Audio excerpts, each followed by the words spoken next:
Réglage de la hauteur d'assise. Asseyez-vous au fond du siège et veillez à avoir les pieds bien à plat sur le sol. Montez ou baissez l'assise à l'aide de la manette du milieu, située à droite de votre siège. Relâchez la manette lorsque l'angle à articulation du genou est environ à 90 degrés. Réglage de la profondeur d'assise. Soulevez la manette à gauche de votre siège tout en avançant ou en reculant l'assise. Une bonne profondeur d'assise doit permettre le passage de 2 à 3 doigts entre le bout de l'assise et l'arrière du genou. Réglage de l'inclinaison du dossier. Pour régler l'inclinaison du dossier selon votre angle de confort, soulevez la 3e manette à droite de votre siège tout en faisant varier la position du dossier avec votre dos. Relâchez la manette pour fixer le dossier. Réglage de la hauteur du dossier.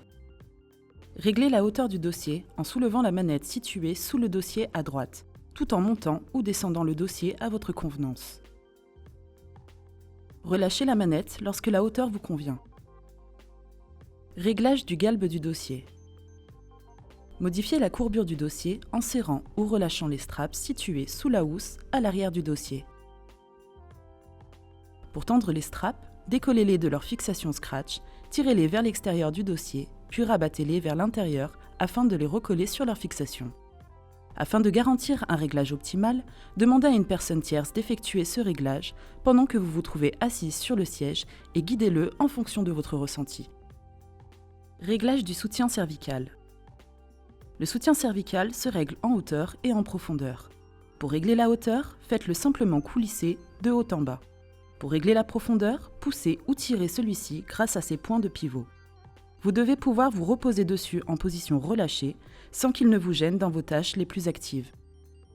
Réglage du blocage-déblocage de la bascule. Levez la première manette située à droite de votre siège pour régler le siège en bascule libre. Baissez cette manette pour bloquer le siège dans une position définie. Réglage de la résistance de la bascule. Pour modifier l'intensité de la bascule, tournez la molette située sous l'assise de votre siège. Tournez vers la gauche pour durcir la bascule et vers la droite pour l'assouplir. Si vous souhaitez utiliser le siège en bascule libre, réglez l'intensité de cette bascule afin de ne pas être poussé vers l'avant ni de partir trop en arrière. Hauteur et profondeur des accoudoirs.